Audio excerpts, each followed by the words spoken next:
Au supermarché, une petite fille fit un signe discret appelant à l'aide. Un officier de police la vit et la suivit jusqu'à sa maison. Avant de nous plonger dans cette histoire, laissez-nous un commentaire et dites-nous d'où vous nous regardez. Profitez bien de l'histoire. L'agent Esteban Moral avait parcouru les mêmes rayons de ce supermarché pendant 3 ans. Chaque mardi et jeudi, la même routine, saluer le gérant Pedro, faire un signe de tête aux clients habituels, s'assurer que tout restait paisible dans ce petit coin du centre-ville. À 33 ans, Esteban avait appris que la plupart des journées de travail policier étaient exactement comme ça, calmes, prévisibles, sûres. Mais quelque chose semblait différent aujourd'hui. Il passait par le rayon 12, la section des céréales, quand il faillit ne pas la voir, une petite fille, d'environ 5 ans, avec des cheveux blonds qui avaient besoin d'être brossés et une petite robe rose qui avait connu des jours meilleurs. Elle serrait un ours en peluche usé contre sa poitrine, debout à côté d'un homme grand aux cheveux foncés et plusieurs tatouages couvrant ses bras. Esteban faillit passer son chemin. Faillit. Puis il vit sa main. La petite fille faisait un geste, la paume vers l'extérieur, le pouce replié vers l'intérieur et les doigts se refermant lentement dessus, puis s'ouvrant de nouveau. C'était subtil, à peine perceptible, mais la formation d'Esteban s'est immédiatement activée. Il avait vu ce signe lors des briefings du département sur la sécurité des enfants. C'était le signal silencieux de détresse. Son cœur commença à battre plus vite. L'homme à ses côtés semblait complètement inconscient, étudiant les boîtes de céréales avec une expression qui ne montrait aucune émotion. Mais dans les yeux de la petite fille, il y avait quelque chose qui serra la poitrine d'Esteban. Ce n'était pas de la panique, ce n'était pas des larmes, mais une sorte d'espoir silencieux et désespéré, comme si elle jetait un message dans une bouteille à l'océan, priant pour que quelqu'un le trouve. Esteban fit semblant de consulter son téléphone tout en les observant du coin de l'œil. La petite fille serra plus fort son ours en peluche et regarda autour d'elle avec nervosité. Quand leurs regards se croisèrent un instant, il le vit clairement, elle avait peur. L'homme lui posa la main sur l'épaule et elle baissa immédiatement les yeux. « Allons, Lilia, dit-il d'une voix qui semblait tout à fait normale, mais quelque chose dans la façon dont la petite fille se tendit fit hurler les instincts d'Esteban. Ils commencèrent à marcher vers l'entrée du magasin. L'esprit d'Esteban tournait à plein régime. Voyait-il des choses qui n'existaient pas? Le geste aurait pu être innocent. Les enfants jouent tout le temps avec leurs mains. L'homme n'avait rien fait de mal qu'Esteban puisse voir. Mais ce regard dans les yeux de la petite fille, la façon dont elle tenait cet ours en peluche comme si c'était son seul ami au monde, le fit suivre à distance, essayant de paraître décontracté tout en faisant semblant de faire des achats. Ils se dirigèrent vers la file d'attente et Esteban se positionna de manière à pouvoir observer sans être trop évident. La petite fille, Lilia, comme l'homme l'avait appelée, ne lâcha jamais son ours. Elle continuait à regarder autour d'elle comme si elle cherchait quelque chose ou quelqu'un. À la caisse, la caissière lui sourit. « Quel joli ours tu as, chérie !» Le visage de Lilia s'illumina un instant, la première expression authentique qu'Esteban avait vue chez elle. Mais avant qu'elle ne puisse répondre, l'homme lui posa la main dans le dos et son sourire disparut instantanément. « Elle est timide », expliqua l'homme à la caissière d'un ton assez amical. Mais Esteban remarqua à quelle vitesse Lilia s'était refermée sur elle-même. Alors qu'il terminait de payer et se dirigeait vers la sortie, Esteban prit une décision en une fraction de seconde qui allait tout changer. Au lieu de les laisser disparaître sur le parking, au lieu de se persuader qu'il exagérait, il décida de faire confiance à ce que son cœur lui disait, quelque chose n'allait pas du tout ici. Et cette petite fille, avec l'ours en peluche usé et le cri silencieux à l'aide, comptait sur quelqu'un, n'importe qui, pour s'en rendre compte. Les portes automatiques s'ouvrirent et ils sortirent à la lumière du soleil de l'après-midi. Esteban les suivit, sa radio crépitant doucement à son épaule, sachant que ce qui allait suivre allait définir non seulement sa journée, mais peut-être tout l'avenir de cette petite. Le parking semblait différent. En sortant, le même soleil qui avait brillé paisiblement quelques minutes plus tôt, semblait maintenant dur et urgent. Il observa l'homme et la petite Lilia marcher vers une berline bleue cabossée, garée vers le fond du parking, loin des autres voitures. L'esprit d'Esteban s'égara vers la raison pour laquelle il était devenu policier. C'était il y a 8 ans, juste dans ce même quartier. Il travaillait comme employé dans un magasin, essayant de joindre les deux bouts tout en déchiffrant sa vie. Un après-midi, il fut témoin du vol du portefeuille d'un vieil homme juste devant la pharmacie d'à accent grave côté. Esteban poursuivit le voleur sur 3 pâtés de maison, récupéra le portefeuille et le rendit au monsieur reconnaissant. « Vous devriez être policier, mon fils, lui avait dit le vieil homme les larmes aux yeux. Le monde a besoin de plus de gens qui poursuivent ce qui est juste. » Ces mots avaient changé tout le cours d'Esteban. Il s'inscrivit à l'académie de police en 6 mois, poussé par la conviction qu'il pouvait réellement faire une différence dans la vie des gens. Il voulait être la personne qui apparaissait lorsque d'autres avaient le plus besoin d'aide, mais ces derniers temps, cette flamme s'était éteinte. La plupart de ses appels étaient routiniers, plaintes pour bruit, accidents de la route mineure, paperasse qui semblait s'accumuler chaque semaine. Les rêves qu'il avait de sauvetage dramatique et de moments qui changent la vie avaient été lentement remplacés par la réalité du travail de police dans une petite ville. Certains jours, il se demandait s'il faisait une différence. Son coéquipier Javier plaisantait souvent, « Esteban, tu prends tout trop au sérieux. Toutes les situations ne sont pas une scène de film. » Peut-être que Javier avait raison. Peut-être qu'Esteban voyait du drame là où il n'y en avait pas. Peut-être que cette petite fille jouait simplement avec ses mains et que l'homme était simplement son père, passant une journée normale au supermarché. Mais en les voyant arriver à leur voiture, quelque chose au plus profond de lui disait le contraire. L'homme ouvrit la portière passager et fit signe à Lilia d'entrer. Elle hésita un instant, une pause si brève que la plupart des gens ne l'auraient pas remarquée. Mais Esteban la vit. Il vit la façon dont elle regarda vers le magasin comme si elle s'attendait à ce que quelqu'un la suive. La voix de l'homme parvint à travers le parking, « Lilia, monte dans la voiture maintenant. » Il n'y avait rien de menaçant dans son ton, rien qui puisse alerter un observateur occasionnel, mais les épaules de la petite fille se tendirent et elle monta rapidement sur le siège, toujours agrippée à son ours en peluche. Esteban se sentit tiraillé entre sa formation et ses instincts. Le protocole stipulait qu'il avait besoin d'un soupçon raisonnable ou de preuve d'un crime pour approcher un citoyen. Une petite fille faisant des gestes de la main et paraissant nerveuse ne suffisait pas pour une intervention officielle.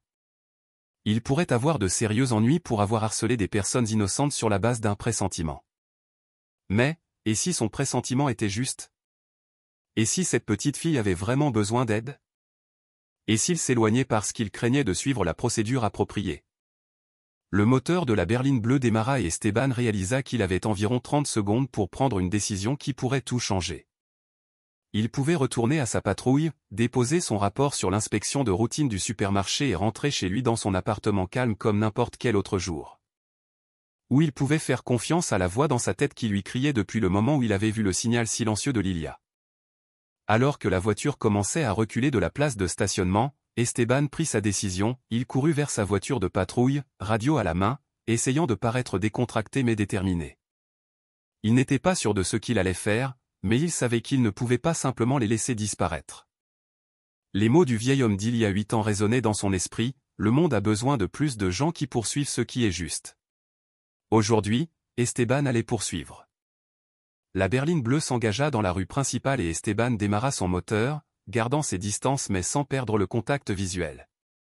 Son cœur battait fort alors qu'il contactait sa centrale radio. Ici l'unité 47. Je suis une situation potentielle impliquant un mineur.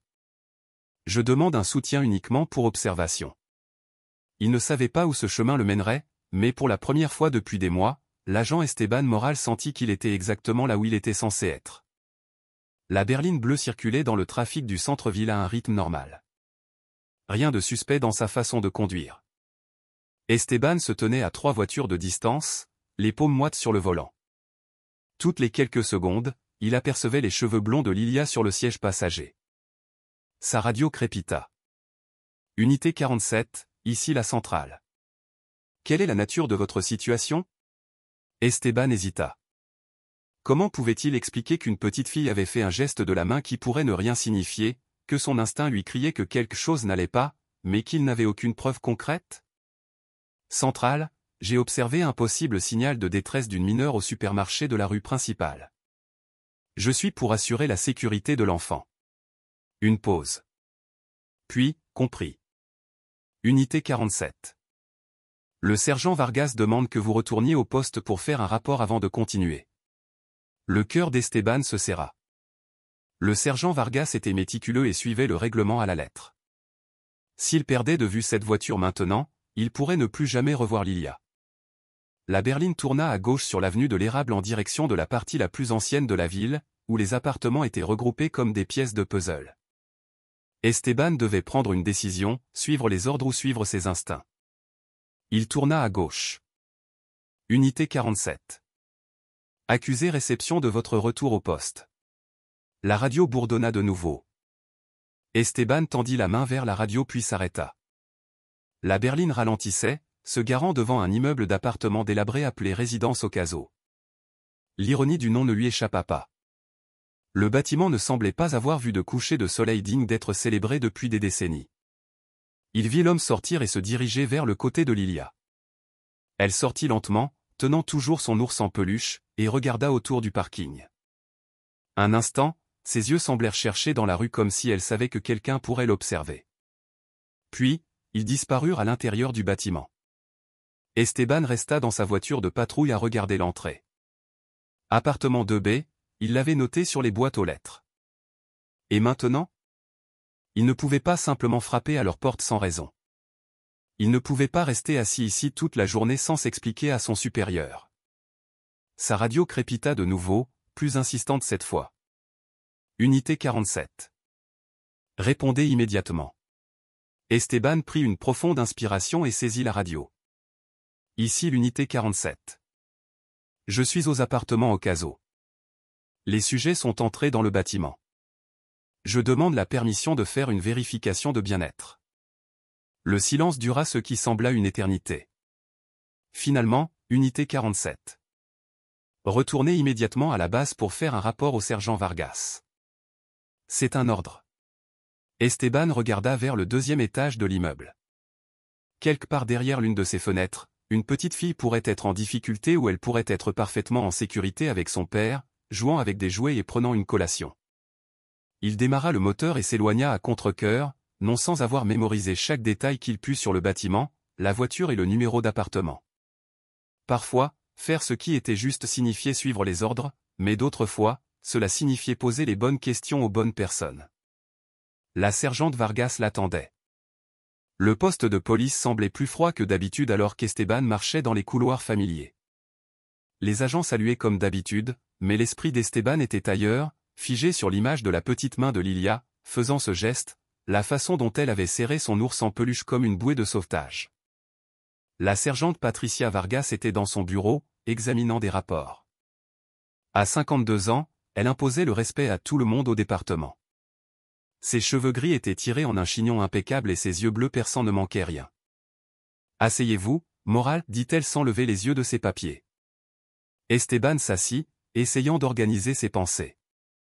Comment pouvait-il expliquer ce qu'il avait vu sans avoir l'air d'exagérer? Vous voulez me dire pourquoi vous avez ignoré un ordre direct de retourner à la base? La sergente Vargas le regarda enfin avec une expression indéchiffrable. Sergent, j'ai été témoin de quelque chose au supermarché qui m'a inquiété. Une petite fille faisant ce qui semblait être un signal de détresse. Vargas se pencha en arrière dans sa chaise. Décrivez exactement ce que vous avez vu. Esteban raconta les faits, le geste de la main, le comportement nerveux de Lilia, la façon dont elle s'était tendue quand l'homme lui avait touché l'épaule. Pendant qu'il parlait, il observa attentivement l'expression de Vargas, cherchant le moindre signe qu'elle pensait qu'il était fou. Savez-vous ce que signifie ce signe de la main? Demanda Vargas quand il eut fini. Oui, madame. Nous l'avons appris lors du briefing sur la sécurité des enfants l'année dernière. C'est censé être un moyen silencieux pour les gens de demander de l'aide. Vargas resta silencieuse un long moment, regardant par la fenêtre de son bureau. Quand elle parla de nouveau, sa voix était plus douce qu'Esteban ne l'avait jamais entendue. Il y a 23 ans, j'étais une jeune femme qui avait besoin d'aide, mais je ne savais pas comment la demander. Esteban leva les yeux, surpris. La sergente Vargas partageait rarement des informations personnelles. Je vivais dans une situation où je me sentais piégé, effrayé, mais je ne pouvais pas trouver les mots pour dire à quiconque ce qui se passait. Je souhaitais chaque jour que quelqu'un s'en rende compte, qu'il voie les signes que j'essayais désespérément de donner. Elle se tourna vers lui. J'ai finalement trouvé ma voie. Cela m'a pris des années, mais je suis devenue assez forte pour partir. Cette expérience fait partie de la raison pour laquelle je suis devenue policière, pour être la personne dont j'avais besoin quand j'étais jeune. Esteban sentit une boule dans sa gorge. Que dois-je faire, sergent? Vargas sortit un dossier. D'abord, vous allez apprendre tout ce qu'il faut savoir sur la reconnaissance des signes de détresse chez les enfants. Ensuite, nous allons trouver la bonne façon d'aider cette petite fille si elle a besoin d'aide. Elle lui tendit le dossier. Lisez ces documents ce soir. Demain, nous discuterons des protocoles appropriés pour les vérifications de bien-être des enfants et, morale, faites confiance à votre instinct, mais vérifiez avec des faits. La combinaison des deux est ce qui fait qu'un bon officier devient excellent. En sortant de son bureau avec le dossier sous le bras, Esteban ressentit quelque chose qu'il n'avait pas éprouvé depuis des mois, de l'espoir. Peut-être était-il exactement là où il devait être, après tout. Cette nuit-là, Esteban s'assit dans son petit appartement, le dossier du sergent Vargas étalé sur la table de la cuisine. Les documents étaient révélateurs et déchirants, des photos montrant différents signes de la main, des indicateurs comportementaux, des histoires d'enfants qui avaient tenté de communiquer leurs besoins d'aide de manière subtile. Une étude de cas attira particulièrement son attention, un enfant de 7 ans qui avait fait des dessins à l'école de lui-même ayant l'air triste, tandis que d'autres figures dans ses dessins semblaient en colère ou menaçantes. Son enseignante avait remarqué le motif et l'avait signalé, ce qui avait mené à une enquête qui avait aidé l'enfant. Le téléphone d'Esteban sonna, interrompant sa lecture. C'était son meilleur ami, Marcos, un travailleur social des services de l'enfance du comté. « Eh, mon pote, tu as l'air stressé », dit Marcos après le salut distrait d'Esteban. « Tout va bien ?» Sans y penser, Esteban se retrouva à décrire les événements de la journée. Marcos écouta sans interrompre, posant occasionnellement des questions pour clarifier. « As-tu fait la bonne chose en suivant le cas ?» dit Marcos quand Esteban eut fini. « Trop de gens voient quelque chose qui ne semble pas correct et se persuadent que ce n'est pas leur affaire. Mais, et si je me trompe? Et si ce n'est qu'une famille normale et que je crée des problèmes là où il n'y en a pas? » Marcos resta silencieux un instant. « Dans mon travail, je vois les résultats quand les gens ne parlent pas. Crois-moi, il vaut mieux vérifier et se tromper que de rester silencieux et d'avoir raison sur quelque chose de terrible. » Après avoir raccroché, Esteban continua à lire tard dans la nuit. Il apprit les réponses au traumatisme chez les enfants, comment la peur pouvait les rendre renfermés ou excessivement obéissants. Il lut sur l'importance de construire la confiance lentement, sans presser ni forcer un enfant à parler. Le lendemain matin, il arriva tôt au travail, espérant trouver la sergente Vargas avant le début du quart de jour. Elle était déjà dans son bureau, examinant les rapports de la nuit.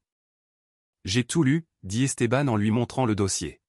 « Je comprends mieux les protocoles maintenant. » Vargas hocha la tête avec approbation. « Bien, maintenant, voici ce que nous allons faire. Nous allons demander une vérification de bien-être communautaire de routine à cette adresse, tout à fait légitime, tout à fait selon le règlement. » Elle sortit un formulaire.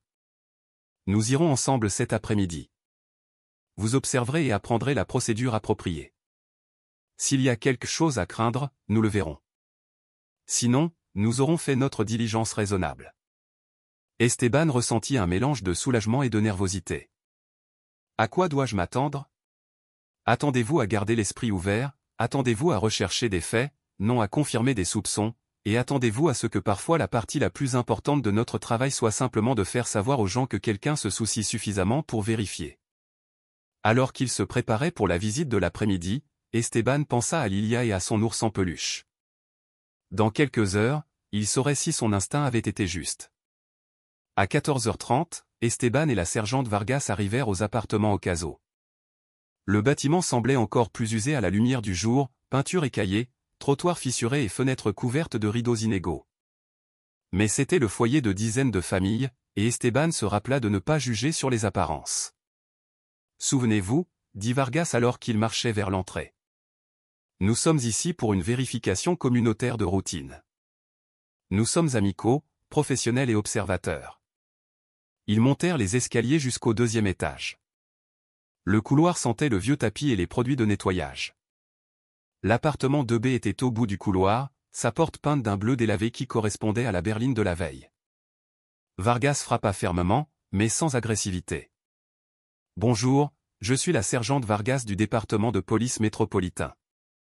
Vérification de bien-être communautaire de routine. » Des pas s'approchèrent de l'intérieur, puis s'arrêtèrent. Une longue pause suivit. Un instant, cria une voix d'homme. C'était la même voix qu'Esteban avait entendue au supermarché. Lorsque la porte s'ouvrit finalement, l'homme d'hier était devant eux.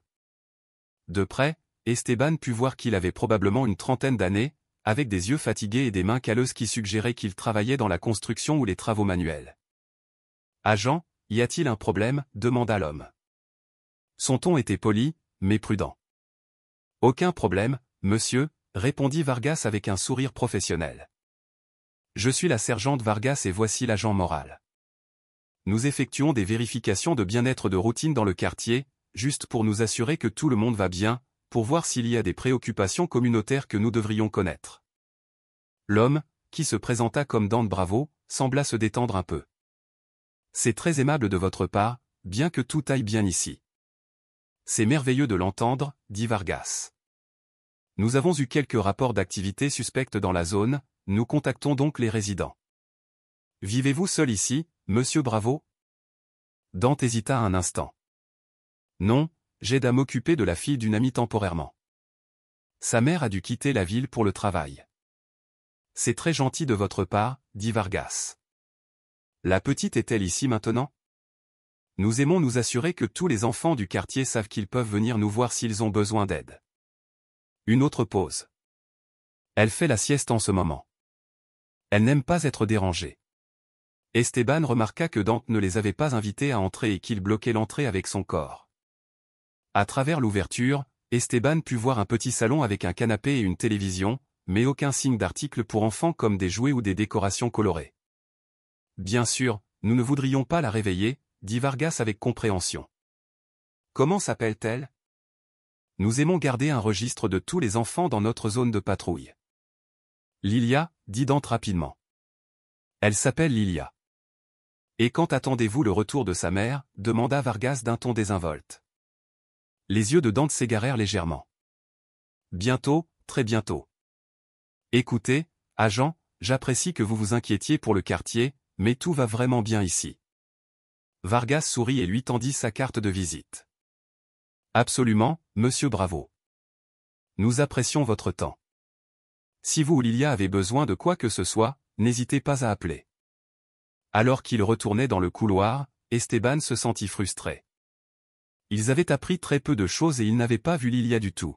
« Cela ne nous a pas dit grand-chose » lui chuchota-t-il alors qu'ils arrivaient aux escaliers. « Cela nous a dit beaucoup » répondit-elle à voix basse. « Maintenant, nous attendons et observons. » Les jours suivants furent les plus longs de la carrière d'Esteban. Il passait en voiture devant les appartements au caso à chaque patrouille, espérant apercevoir Lilia. Mais la berline bleue restait garée et silencieuse. Aucun signe de la petite fille qui lui avait fait une telle impression. Il se retrouva à tout remettre en question. Peut-être que Dante aidait vraiment une amie. Peut-être que Lilia était simplement une enfant timide qui se sentait mal à l'aise avec les étrangers. Peut-être que sa formation policière lui avait fait voir le danger là où il n'y avait que de la gentillesse. Jeudi soir, Esteban était assis dans son appartement, regardant son dîner sans manger. Les dossiers que la sergente Vargas lui avait donnés étaient éparpillés sur sa table basse, et il les avait lus tant de fois qu'il pouvait réciter les signes avant-coureurs par cœur. Son téléphone vibra avec un SMS de sa sœur, Sarah. « Comment va le travail ? Tu as été silencieux ces derniers temps. » Esteban regarda le message longtemps avant de répondre, « Je me demande juste si je fais une différence. » Sarah appela immédiatement. « Qu'est-ce qui ne va pas, petit frère ?» Esteban se retrouva à lui raconter l'histoire de Lilia, l'incertitude, le sentiment qu'il n'était peut-être pas fait pour le travail de police après tout. « Tu te souviens quand nous étions enfants » dit Sarah doucement. « Et tu as trouvé cet oiseau blessé dans notre jardin. » Esteban sourit malgré son humeur. Il avait 8 ans quand il avait découvert un petit moineau avec une aile cassée. Alors que d'autres enfants l'auraient peut-être ignoré ou se seraient sentis réticents, Esteban l'avait ramassé avec soin et avait supplié ses parents de l'emmener chez un vétérinaire. « Tu as dépensé ton argent de poche pour cet oiseau » continua Sarah. « Tu lui rendais visite tous les jours jusqu'à ce qu'il guérisse et quand est venu le temps de le relâcher, tu as pleuré parce que tu étais si heureux qu'il puisse voler de nouveau. » C'était différent, dit Esteban. L'oiseau ne pouvait pas me dire ce qui n'allait pas, mais je pouvais voir qu'il avait besoin d'aide. Exactement, dit Sarah. Et parfois, les gens ne peuvent pas non plus te dire ce qui ne va pas, mais tu as toujours été capable de voir quand quelqu'un a besoin d'aide. Ne cesse pas de faire confiance à cette partie de toi. Après avoir raccroché, Esteban reprit l'une des études de cas. Il s'agissait d'un officier de police de l'Oregon qui avait remarqué un enfant se comportant étrangement dans une aire de jeu. L'officier avait suivi les protocoles appropriés, effectué des vérifications de bien-être et, finalement, découvert que l'enfant était négligé par un soignant qui n'était pas son père. La clé avait été la persévérance et la patience. Esteban regarda par la fenêtre en direction des appartements Ocaso. Quelque part dans ce bâtiment, une petite fille pourrait attendre que quelqu'un se souvienne de son signal silencieux d'aide. Demain, décida-t-il, il trouverait un moyen de revoir Lilia, mais cette fois, il serait plus malin. Le vendredi matin apporta un espoir inattendu. Esteban prenait un café au Café de Maria, un petit restaurant à 2 pâtés de maison des appartements Ocaso, quand il entendit une conversation à la table d'à accent grave côté. « Je les ai vus à la laverie hier », disait une vieille dame à sa compagne. Un homme étrange avec une petite fille blonde. Elle semblait si silencieuse, elle est restée assise dans un coin tout le temps. Les oreilles d'Esteban s'aiguisèrent, il se tourna légèrement sur sa chaise, essayant d'écouter sans être évident. « La petite allait bien ?» demanda la deuxième femme. Difficile à dire. Elle avait cet ours en peluche usé qu'elle ne lâchait pas. Ça m'a rappelé ma petite fille quand elle avait cet âge, sauf que ma petite fille aurait babillé sans arrêt. Cette petite fille n'a pas dit un mot pendant tout ce temps. La première femme baissa la voix. L'homme semblait, je ne sais pas, impatient avec elle. Pas méchant exactement, mais comme s'il ne voulait vraiment pas s'occuper d'une enfant. Le cœur d'Esteban commença à s'accélérer. Ça devait être Lilia et Dante. Il attendit que les femmes aient fini leur conversation et se préparent à partir. Puis il s'approcha poliment de leur table. « Excusez-moi, mesdames. Je suis l'agent moral de la police métropolitaine. Je n'ai pas pu m'empêcher d'entendre votre conversation à propos de la petite fille à la laverie. Pourriez-vous me dire ce que vous avez observé ?» La première femme, qui se présenta comme Madame Chen, sembla préoccupée. « Est-ce que la petite est en difficulté, agent ? Nous suivons simplement quelques préoccupations de la communauté, dit Esteban avec précaution.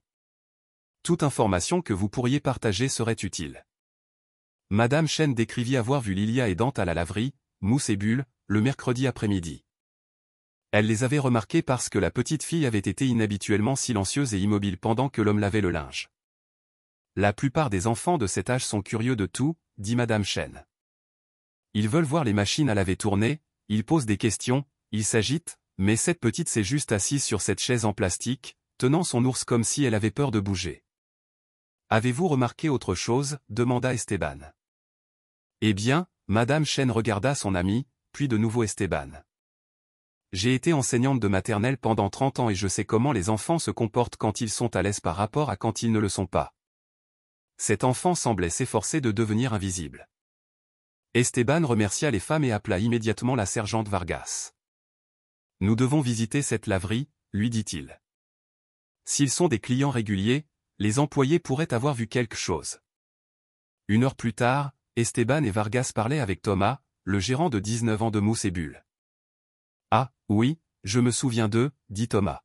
« Le gars vient toutes les semaines environ. Il amène généralement la petite fille avec lui. Elle est très silencieuse. Je ne l'ai jamais entendu dire un seul mot. »« Quelque chose semble-t-il inhabituel dans leur visite ?» demanda Vargas. Thomas réfléchit un instant. L'homme paie toujours avec la monnaie exacte, comme s'il avait soigneusement compté son argent. Et la petite fille s'assied toujours sur la même chaise près de la fenêtre. Parfois, je la vois regarder dehors comme si elle attendait quelqu'un. En quittant la laverie, Esteban ressentit une vague familière de détermination. Il construisait maintenant une image, rassemblant des faits au lieu de simplement faire confiance à l'instinct. « Bon travail », dit Vargas alors qu'il retournait à la voiture de patrouille. « Nous avons maintenant des témoins qui peuvent confirmer les schémas de comportement de la petite fille. C'est une preuve avec laquelle nous pouvons travailler. » Le lundi matin apporta un nouveau développement. Esteban arriva au poste de police pour trouver la sergente Vargas attendant avec une femme qu'il n'avait jamais vue auparavant. Elle avait une trentaine d'années, vêtue professionnellement, avec des yeux aimables et un air d'autorité tranquille. « Morale, je vous présente Vanessa Reyes, » dit Vargas. Elle est travailleuse sociale pour les services de protection de l'enfance. Je l'ai mise au courant de notre situation. Vanessa serra fermement la main d'Esteban. La sergente Vargas me dit que vous êtes l'officier qui a remarqué le premier le signal de détresse de cette petite fille.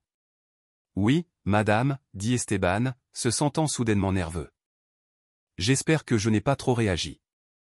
Vanessa sourit. Agent, en 15 ans de travail, j'ai appris que les personnes qui s'inquiètent de trop réagir sont souvent celles dont l'instinct devrait être le plus fiable. Elle ouvrit un dossier sur le bureau de Vargas. J'ai enquêté sur la situation. Il n'y a aucune trace d'une Lilia Montero dans nos systèmes scolaires locaux. Aucun dossier médical dans les hôpitaux ou cliniques de la région. Aucun numéro de sécurité sociale enregistré à cette adresse. L'estomac d'Esteban se serra.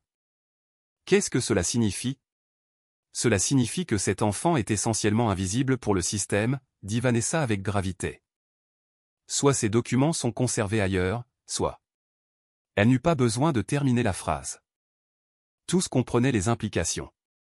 Quelle est notre prochaine étape? Demanda Vargas. Vanessa sortit plusieurs formulaires officiels. Nous allons effectuer une vérification de bien-être formelle. Cette fois, nous avons des bases légales pour demander à voir l'enfant et vérifier son bien-être. Si M. Bravo s'occupe d'elle légitimement, il aura des documents pour le prouver. Et s'il ne les a pas, demanda Esteban. Alors nous aurons des motifs pour une enquête plus approfondie, dit Vanessa. Mais ne nous emballons pas.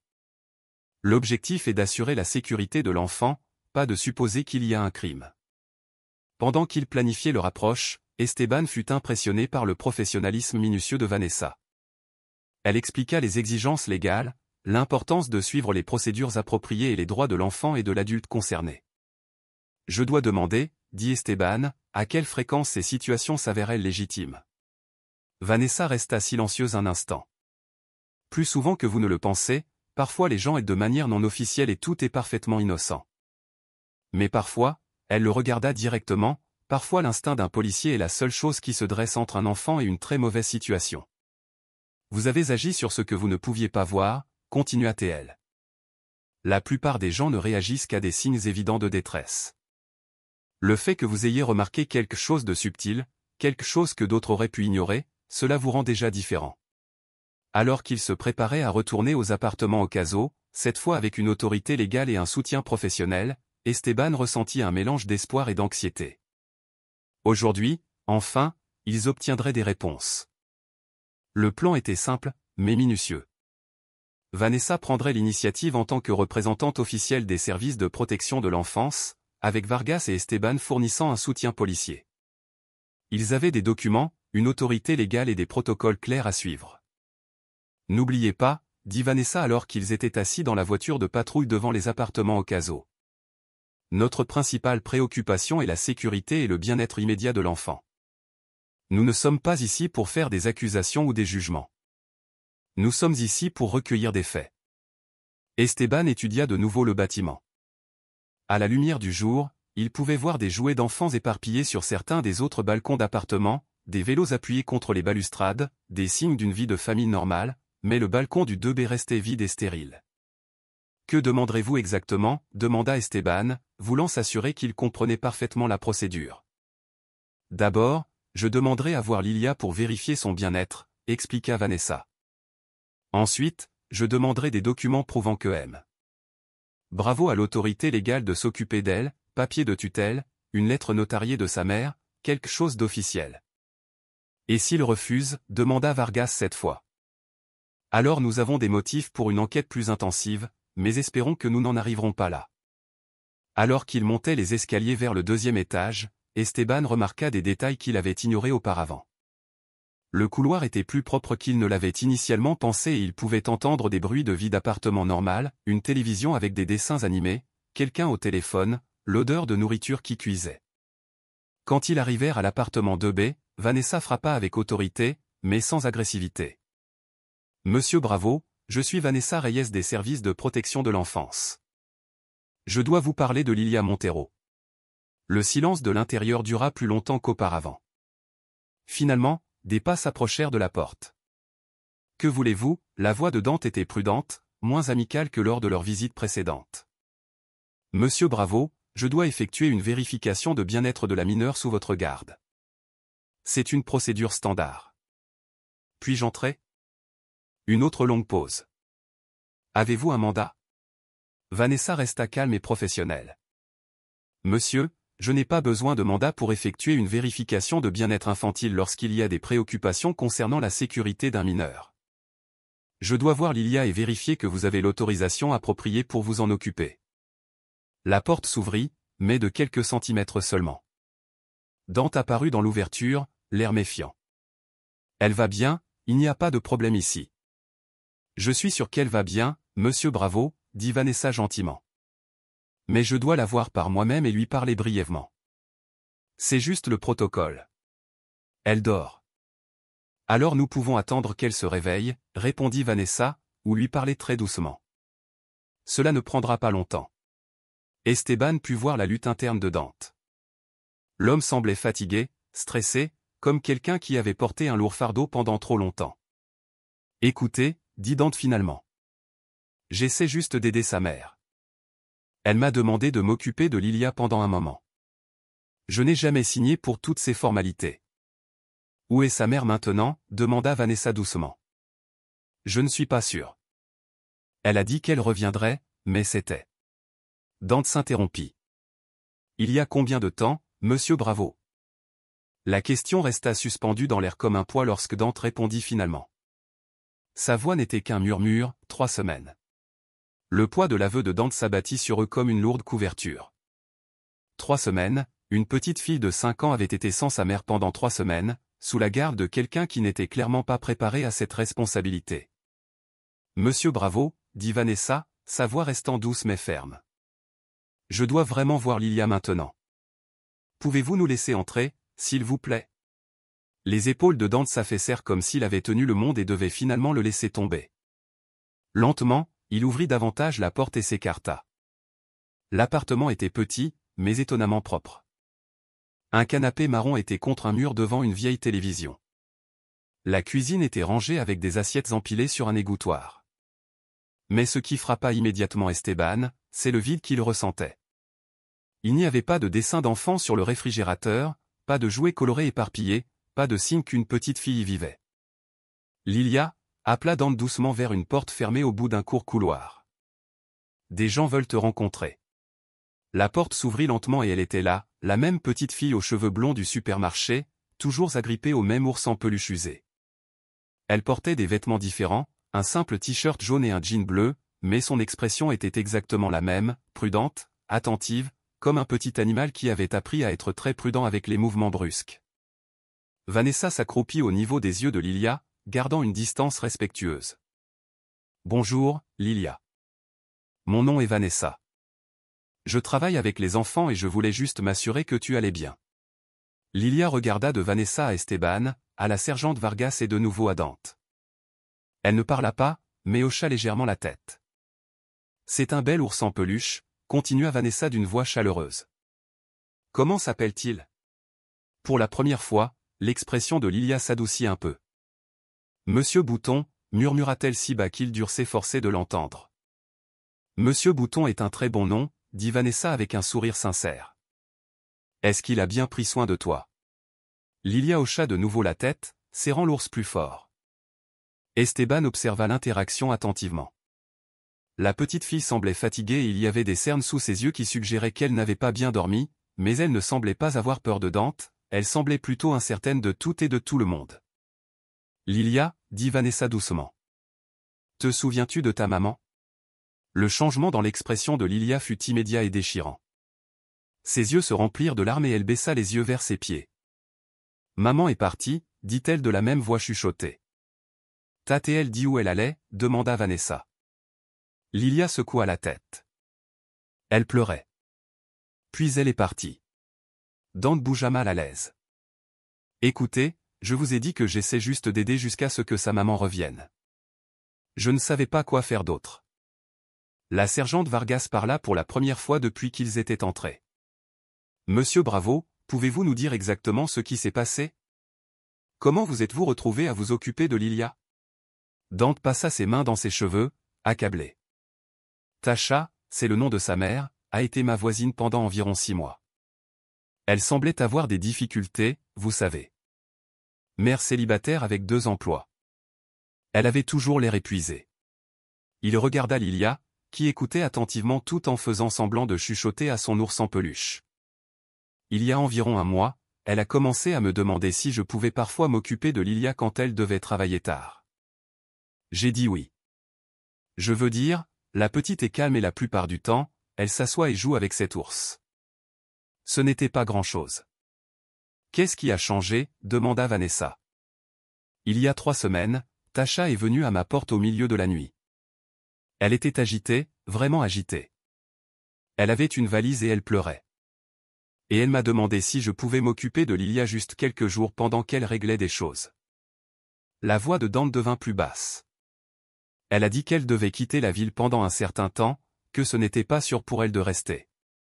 Elle a promis qu'elle appellerait, qu'elle reviendrait bientôt. Elle m'a donné de l'argent pour la nourriture et des choses comme ça. A-t-elle appelé? Demanda Vargas. Une fois, il y a une semaine.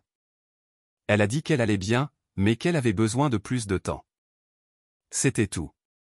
Esteban observa Lilia pendant cette conversation. La petite était très immobile, très silencieuse, mais il pouvait la voir traiter chaque mot. Elle comprenait plus que les adultes ne le réaliseraient. Monsieur Bravo, dit Vanessa.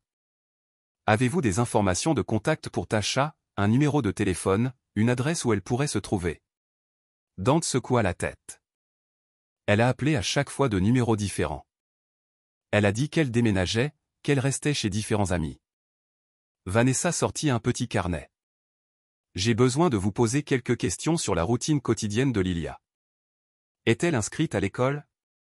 Non. Tasha a dit qu'elle allait commencer la maternelle à l'automne. Il reste encore quelques mois. A-t-elle vu un médecin récemment? Des bilans de santé? Dante sembla de nouveau mal à l'aise. Non, depuis qu'elle est avec moi. Tasha s'occupait de tout ça. Et les repas, l'heure du coucher, les activités. C'est une bonne petite fille, elle mange ce que je prépare, elle va se coucher quand je le lui dis. La plupart du temps, elle joue tranquillement avec son ours ou regarde des dessins animés. Alors que Dante répondait aux questions de Vanessa, Esteban se retrouva à se concentrer sur Lilia. Elle restait très immobile, mais ses yeux bougeaient constamment, observant tous les adultes dans la pièce. Quand Dante mentionna sa mère, elle serra Monsieur Bouton plus fort. Quand il parla de sa routine quotidienne, elle baissa les yeux vers ses pieds. Lilia, dit Esteban doucement, lui parlant directement pour la première fois. Tu te souviens de moi? Je t'ai vu au supermarché il y a quelques jours.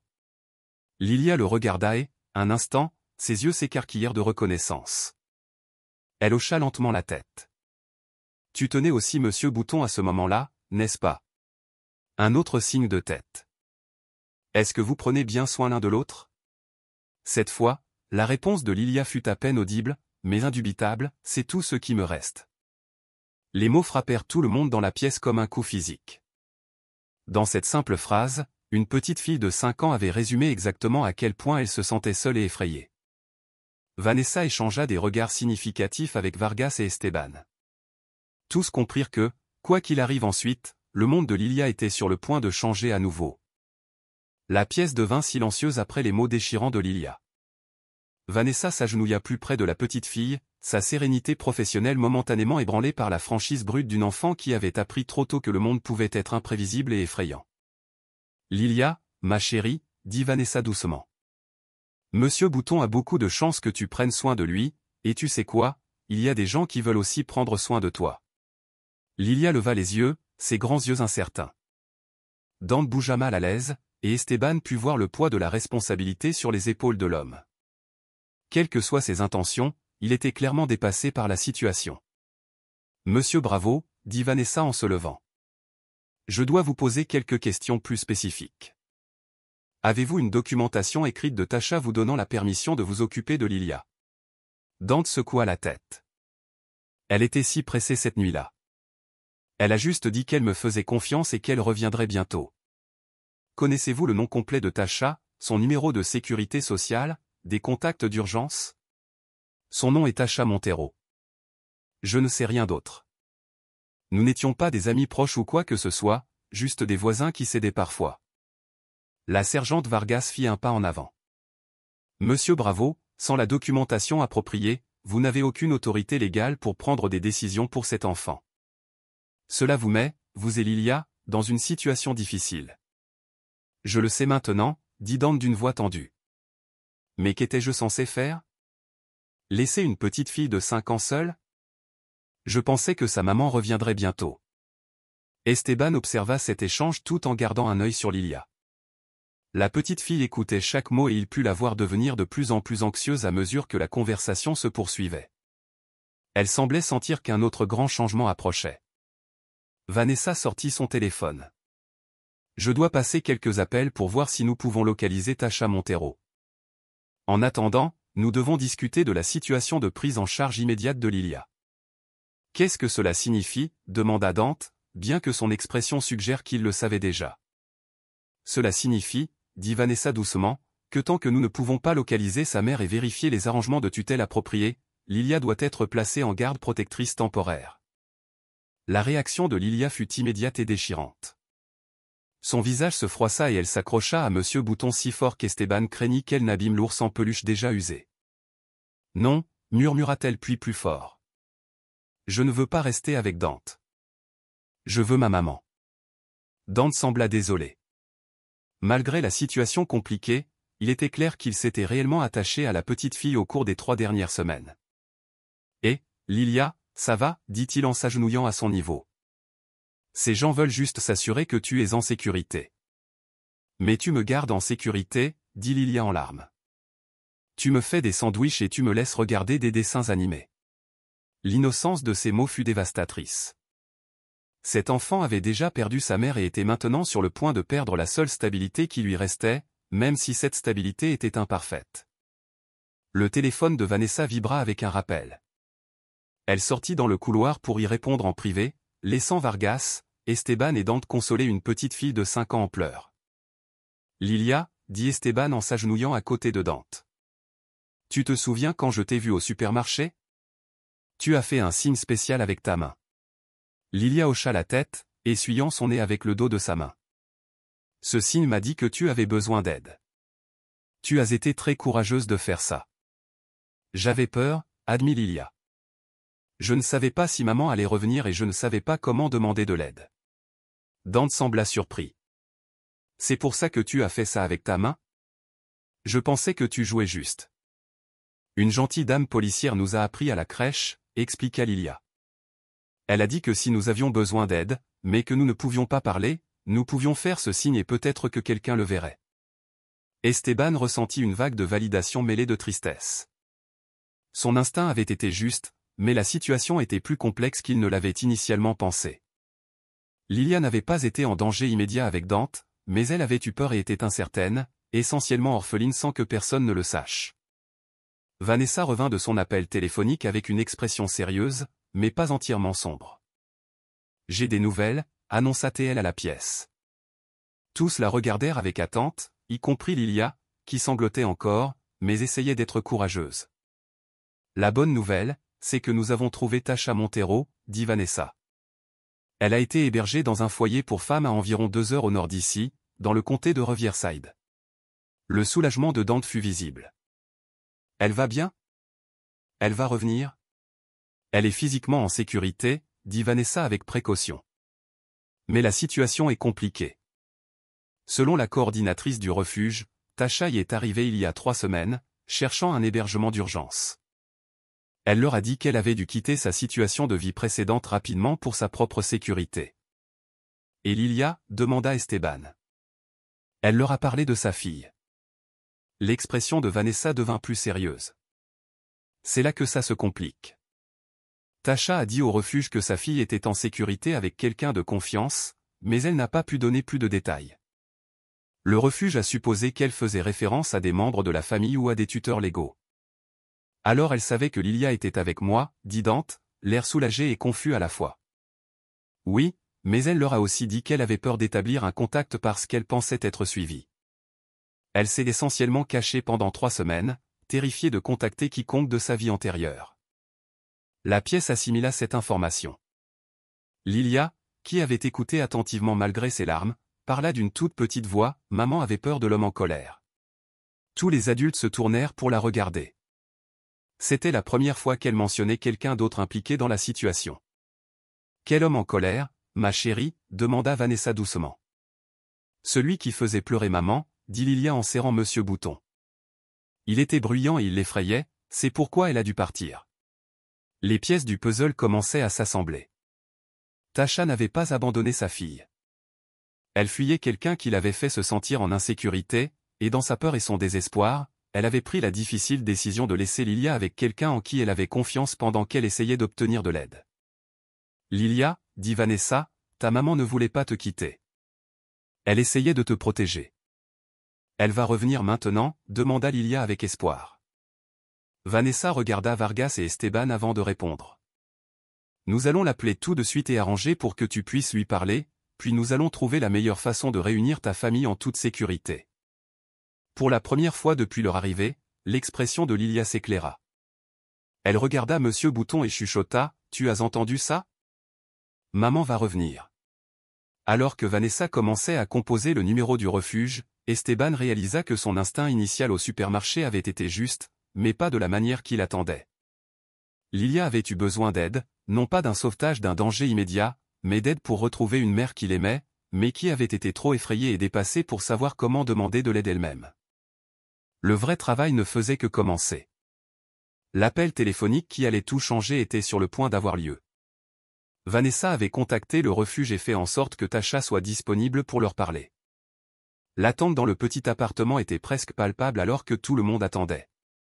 Lilia était assise sur le bord du canapé, toujours agrippée à Monsieur Bouton, ses jambes balançant nerveusement. Dante faisait les 100 pas près de la fenêtre, passant ses mains dans ses cheveux à plusieurs reprises. Esteban et la sergente Vargas se positionnèrent de manière à pouvoir observer sans être intrusifs. Avant de passer cet appel, dit Vanessa en s'adressant à tout le monde dans la pièce, je veux expliquer ce qui va se passer ensuite. Cette conversation nous aidera à comprendre toute la situation, mais il y a encore des procédures légales que nous devrons suivre. Elle regarda directement Lilia. Ma chérie, tu vas entendre la voix de ta maman et c'est merveilleux, mais il faudra peut-être prendre des décisions d'adulte pour assurer la sécurité de tout le monde.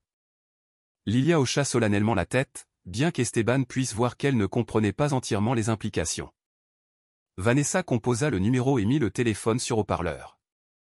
Après quelques sonneries, une voix se fit entendre qui fit halter Lilia de reconnaissance. « Bonjour, c'est Tasha. »« Maman » cria Lilia avant que quiconque ne puisse l'arrêter. Il y eut un moment de silence stupéfait de l'autre côté du téléphone, puis le son de pleurs. « Lilia, mon bébé, c'est vraiment toi? Tu vas bien?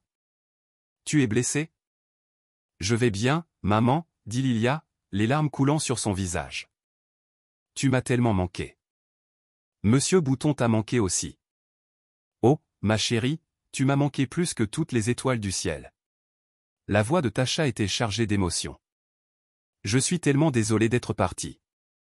Je suis tellement désolé de t'avoir laissé. » Dante s'approcha du téléphone. « Tasha, c'est moi, Dante. Lilia a été en sécurité. Je m'en suis occupé comme tu me l'as demandé. » Dante. « Oh, Dieu merci. J'étais si inquiète, mais j'avais peur d'appeler. Je ne savais pas s'il était sûr de contacter qui que ce soit d'avant. » Vanessa prit doucement le contrôle de la conversation. « Mademoiselle Montero, je suis Vanessa Reyes des services de protection de l'enfance. Je suis ici avec l'agent moral et la sergente Vargas du département de police métropolitain. Nous devons discuter de votre situation et nous assurer que nous pouvons vous réunir, vous et Lilia, en toute sécurité. » Il y eut une pause avant que Tasha ne réponde, sa voix maintenant prudente. « Je suis en difficulté. Je sais que j'aurais dû remplir des papiers ou quelque chose, mais j'ai dû partir si vite. » Mademoiselle Montero, intervint gentiment la sergente Vargas. « Vous n'êtes pas en difficulté. Nous comprenons que vous étiez dans une situation difficile. Pouvez-vous nous dire ce qui vous a fait sentir que vous deviez partir si soudainement? » Tasha respira d'une voix tremblante. « Mon petit ami Marcos était devenu de plus en plus contrôlant, plus en colère. Cette dernière nuit, il m'a fait très peur. Il a dit des choses qui m'ont fait penser qu'il pourrait me blesser ou, pire encore, blesser Lilia. » Lilia parut confuse. « Qui est Marcos? » « Maman, juste quelqu'un qui n'était pas très gentil, bébé. C'est pourquoi maman a dû partir un moment. Esteban se retrouva à penser à toutes les suppositions qu'il avait faites au cours de la dernière semaine. La réalité était bien plus complexe que les scénarios qu'il avait imaginés. Tasha n'était pas une mère négligente. C'était une jeune femme qui avait pris une décision impossible entre rester et potentiellement mettre sa fille en danger, ou partir temporairement pour chercher de l'aide. Mademoiselle Montero, continua Vanessa. La coordinatrice du refuge a mentionné que vous craignez d'être suivie. Vous sentez-vous toujours en insécurité? Je crois que oui. Marcos a essayé de me trouver. Il a appelé le refuge 2 fois cette semaine en disant qu'il était un membre de ma famille. Le personnel ne lui a donné aucune information, mais ça m'a fait peur. Dante intervint de nouveau. Tasha, Marcos est passé devant ton ancien appartement il y a une semaine en demandant où tu étais. Je lui ai dit que je ne savais rien. Il était à l'appartement, la voix de Tasha s'éleva, alarmée. Il a vu Lilia? Non, elle était à l'intérieur. Je ne l'ai pas laissée entrer. Mademoiselle Montero, dit la sergente Vargas, nous pouvons vous aider à déposer une ordonnance de protection contre Marcos et assurer votre sécurité. Mais pour le moment, notre préoccupation immédiate est de vous réunir avec votre fille par les voies légales appropriées. Qu'est-ce que cela signifie? Demanda Tasha. Vanessa expliqua la situation de garde temporaire et les procédures qu'elle devrait suivre. La bonne nouvelle est que cela peut être résolu relativement rapidement, puisque vous êtes la mère biologique de Lilia et qu'il n'y a aucune indication de négligence ou de préjudice. Nous avons juste besoin d'établir la documentation légale et de nous assurer que vous avez un endroit sûr où vivre. Le refuge a dit que je pouvais rester jusqu'à 90 jours, dit Tasha avec espoir. C'est un bon début, répondit Vanessa. Vous pouvez voyager ici demain. Nous pouvons organiser la réunification et vous aider à déposer les ordonnances de protection nécessaires. Oui, dit Tasha immédiatement. Oui, je peux être là demain. J'ai voulu revenir pour Lilia tous les jours. Lilia avait écouté toute cette conversation, les yeux grands ouverts. Maman, tu vas vraiment revenir demain? Je te le promets, ma chérie. Rien au monde ne pourrait me retenir plus longtemps de toi. Je peux amener Monsieur Bouton pour qu'il te rencontre? Le rire de Tasha fut entendu à travers le téléphone, plus léger que tout son qu'il lui avait entendu jusqu'à présent. Monsieur Bouton et moi devons rattraper le temps perdu. A-t-il bien pris soin de toi? Il m'a aidé à ne pas avoir peur, dit Lilia sérieusement. Et Dante m'a fait des sandwichs et m'a laissé regarder les films de princesse. Merci, Dante, dit Tasha, sa voix pleine de gratitude sincère. Je ne pourrai jamais te rembourser pour l'avoir gardé en sécurité. Dante sembla embarrassé, mais satisfait. C'est une bonne petite fille, ce n'était pas un fardeau. Alors qu'il terminait l'appel et prenait des arrangements spécifiques pour le lendemain, Esteban ressentit un profond sentiment de satisfaction. Son instinct au supermarché avait mené à ce moment une mère et une fille qui allaient être réunies, une situation qui allait être résolue en toute sécurité et légalement, mais il réalisa aussi que le lendemain apporterait de nouveaux défis. Réunir Lilia et Tasha n'était que le début de la reconstruction de leur vie. Le lendemain matin arriva avec un mélange d'excitation et de nervosité qui semblait remplir chaque recoin du bureau des services de protection de l'enfance. Lilia était assise dans une salle d'attente colorée, toujours agrippée à Monsieur Bouton, ses jambes pendantes d'une chaise qui était trop grande pour elle. Elle avait à peine dormi la nuit précédente, demandant à Dante toutes les quelques minutes si c'était déjà l'heure de voir sa maman. Esteban et la sergente Vargas arrivèrent tôt pour s'assurer que tout se passerait bien. Vanessa avait passé la matinée à coordonner avec le refuge et à préparer la documentation nécessaire pour le processus de réunification. « Comment te sens-tu, Lilia » demanda Esteban en s'asseyant sur une petite chaise à côté d'elle. « Mon ventre est bizarre » dit-elle honnêtement. Bizarre de bonheur, mais aussi bizarre d'avoir peur. « C'est logique » dit Esteban doucement. Parfois, quand quelque chose de vraiment bien est sur le point d'arriver, on se sent excité et nerveux en même temps. Lilia hocha sérieusement la tête. Monsieur Bouton est nerveux aussi. Il n'a pas vu maman depuis longtemps. Dante faisait les 100 pas près de la fenêtre, regardant sa montre à plusieurs reprises. Malgré les circonstances qui les avaient réunis, il était clair qu'il s'était sincèrement attaché à Lilia au cours des 3 dernières semaines. L'idée de lui dire au revoir l'affectait plus qu'il ne s'y attendait. Dante, l'appela Lilia. Tu viendras toujours me voir parfois. La question le prit par surprise. Je ne sais pas, ma petite. Ça dépendra de ta maman. Je veux te voir parfois, dit Lilia naturellement. Tu fais de bons sandwichs au fromage grillé. Une voiture s'arrêta sur le parking et Vanessa leva les yeux de ses papiers. Ça doit être maintenant. Par la fenêtre, ils purent voir une travailleuse sociale du refuge sortir du siège conducteur. La porte passager s'ouvrit et une jeune femme sortit.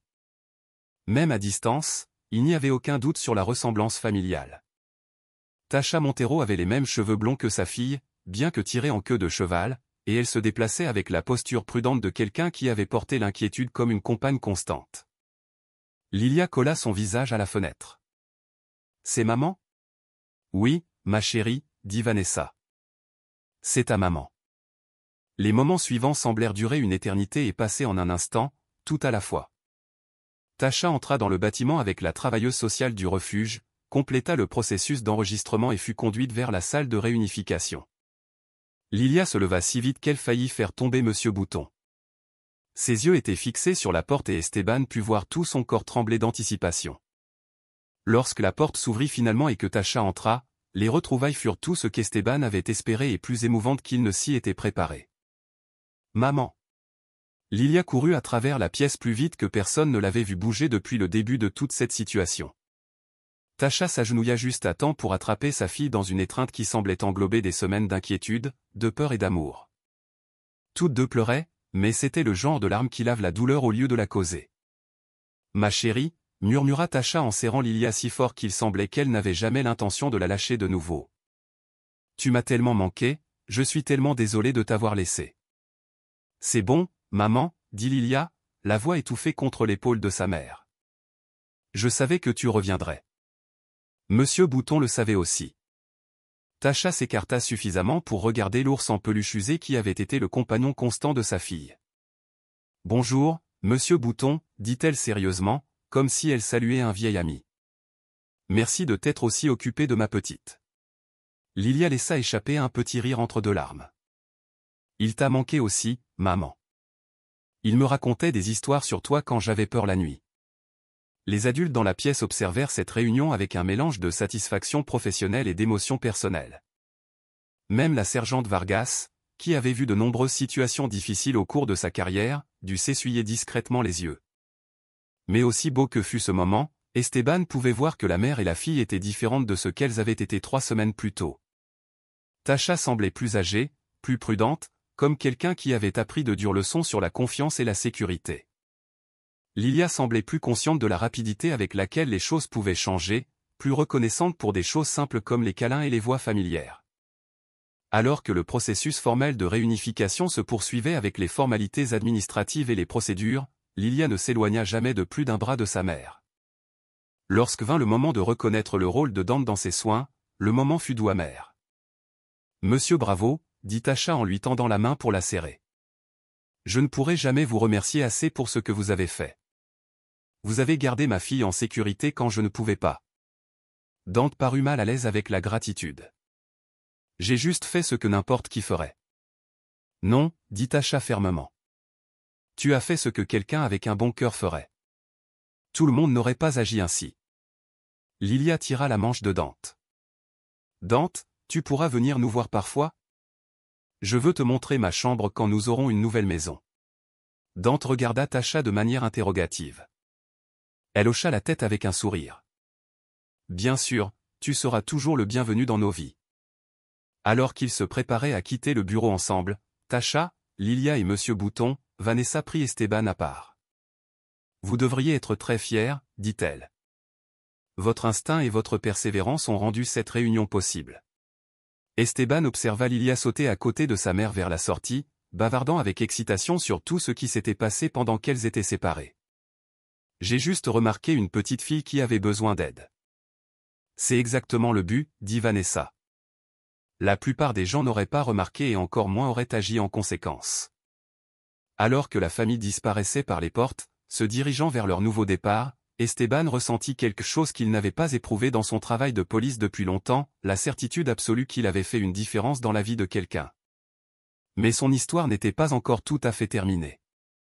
3 mois plus tard, l'agent Esteban Moral se retrouva à conduire dans un quartier familier lors de sa patrouille matinale. Les feuilles devenaient dorées et il y avait une sensation de fraîcheur dans l'air qui promettait que l'automne s'installait pour de bon.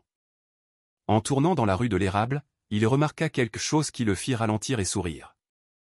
Un petit bus scolaire jaune était arrêté devant un modeste immeuble d'appartements, non pas les appartements Ocaso, mais un bâtiment plus récent avec des boiseries bleues vives et de petites jardinières sur les balcons. Les portes du bus s'ouvrirent et une petite fille aux cheveux blonds et aux tresses bien coiffées sortit avec un sac à dos rose qui semblait presque aussi grand qu'elle. C'était Lilia Montero, et elle allait à l'école pour la première fois. Esteban gara sa voiture de patrouille à une distance respectueuse et observa Lilia marcher le long du chemin vers sa nouvelle maison. Elle se déplaçait avec la confiance d'une enfant qui savait qu'elle était en sécurité. À la porte d'entrée, elle se retourna et salua le chauffeur de bus avant de disparaître à l'intérieur. Les 3 derniers mois avaient été transformateurs pour la famille Montero. Tasha avait obtenu avec succès une ordonnance de protection contre Marcos, qui avait été arrêté pour avoir enfreint l'ordonnance lorsqu'il avait tenté de la contacter au refuge. Elle avait trouvé du travail dans une clinique de santé locale et, avec l'aide de plusieurs programmes communautaires, elle avait pu obtenir son nouvel appartement. Lilia s'était épanouie dans son nouvel environnement, elle avait commencé à consulter un conseiller pour enfants spécialisé dans l'aide aux enfants pour traiter les expériences difficiles et, lentement mais sûrement, elle avait commencé à s'ouvrir sur ses sentiments. La petite fille silencieuse et méfiante du supermarché s'était progressivement transformée en une enfant de 5 ans plus typique, curieuse, bavarde et pleine de questions, surtout. La radio d'Esteban crépita avec un appel de routine, mais avant qu'il ne puisse répondre, son téléphone vibra avec un SMS. C'était de Vanessa Reyes. Vérifie ton email quand tu auras un moment, quelque chose de spécial. Curieux, Esteban sortit son téléphone et ouvrit son application de messagerie. Le message de Vanessa contenait une pièce jointe, une photo qui lui serra la gorge d'émotion. C'était un dessin clairement fait par la main d'un enfant avec des crayons de couleur et des marqueurs. L'image montrait un supermarché avec de hautes étagères et au centre 2 figures, une petite fille aux cheveux jaunes tenant un ours en peluche marron et un homme grand avec un uniforme bleu et un sourire aimable. En bas, en lettres soigneusement écrites, quelqu'un avait aidé Lilia à écrire, pour l'agent Esteban, merci de m'avoir vu. Avec amour, Lilia et Monsieur Bouton. Esteban resta longtemps à regarder le dessin, se souvenant de ce jour dans le rayon 12, quand il avait failli passer son chemin. Il pensa à toutes les petites décisions qui avaient mené à ce moment, son choix de faire confiance à son instinct, la sagesse et le soutien de la sergente Vargas, l'expertise professionnelle de Vanessa, même la volonté de Dante d'aider une voisine en difficulté. Sa radio crépita de nouveau et cette fois, il répondit à l'appel.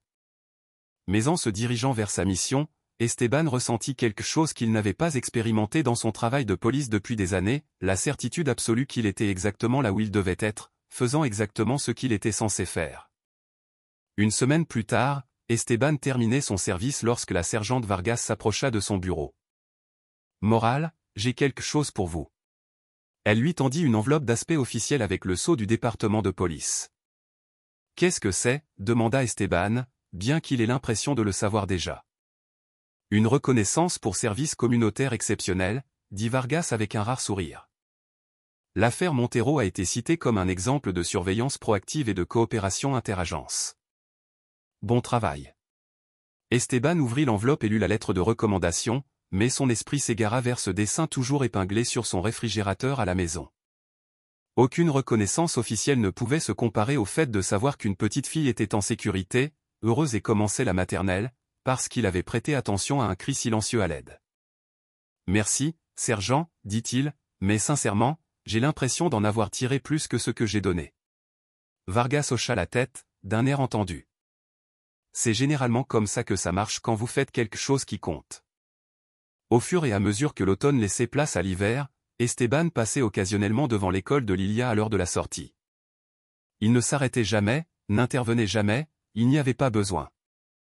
Mais il aimait la voir parmi les autres enfants, rire et jouer comme n'importe quelle petite fille normale de 5 ans devrait le faire. Un après-midi de décembre, particulièrement froid, alors qu'il passait devant l'école, quelque chose attira son attention. Une petite fille se tenait près de la clôture, observant les voitures passer avec une expression qui lui semblait familière. Elle semblait effrayée et seule, s'accrochant à un petit sac à dos comme si c'était son seul ami. Esteban ralentit et étudia la scène plus attentivement. La petite fille faisait de petits gestes de la main, subtils, faciles à manquer, mais inconfondables pour quelqu'un qui savait quoi chercher. C'était un signal silencieux de détresse. Esteban s'arrêta et saisit sa radio, son cœur battant d'un but familier. Centrale, ici l'unité 47. Je demande un soutien pour une éventuelle vérification de bien-être infantile à l'école primaire Lincoln. Alors qu'il sortait de sa voiture de patrouille et marchait vers l'école, Esteban pensa aux leçons qu'il avait apprises du cas de Lilia. Chaque enfant méritait d'être vu, d'être entendu, d'être protégé. Et parfois, la partie la plus importante de son travail n'était pas de poursuivre les criminels ou de rédiger des rapports, c'était simplement de prêter attention quand quelqu'un avait besoin d'aide, mais ne pouvait pas la demander directement. La petite fille près de la clôture leva les yeux quand il s'approcha et, dans ses yeux, Esteban vit le même mélange de peur et d'espoir qu'il avait vu dans les yeux de Lilia ce jour-là au supermarché. « Bonjour », dit-il doucement, s'accroupissant à son niveau. « Je suis l'agent moral. J'ai remarqué que tu attendais seul ici. Tout va bien ?» La petite fille regarda autour d'elle nerveusement, puis de nouveau Esteban. Dans un murmure si bas qu'il dut se pencher pour l'entendre, elle dit « J'espérais que quelqu'un me verrait. » Esteban sourit d'un air rassurant. « Eh bien, je te vois maintenant et nous allons nous assurer que tu es en sécurité. » Alors que le soutien arrivait et que les procédures appropriées commençaient, Esteban réalisa que son histoire avec Lilia Montero n'était pas vraiment terminée ce jour-là au bureau de protection de l'enfance. Elle était devenue le début d'une nouvelle compréhension de son rôle en tant qu'officier de police. Une nouvelle conscience du nombre de signaux silencieux envoyés chaque jour par des personnes qui avaient besoin d'aide, mais ne pouvaient pas la demander directement. Au loin, un bus scolaire jaune s'éloignait du trottoir et, à travers l'une des fenêtres, Esteban aperçut des tresses blondes et un sac à dos rose. Lilia Montero rentrait chez elle avec sa mère, en sécurité et aimée, portant Monsieur Bouton dans son sac à dos et des histoires de sa journée dans son cœur. Parfois, les affaires les plus importantes n'étaient pas les dramatiques qui faisaient les gros titres, parfois, c'étaient les silencieuses, les subtiles, celles qui ne demandaient rien d'autre que de l'attention et de se soucier suffisamment pour agir. Parfois, un seul geste pouvait tout changer, et parfois la personne qui effectuait le sauvetage découvrait qu'elle avait aussi besoin d'être sauvée.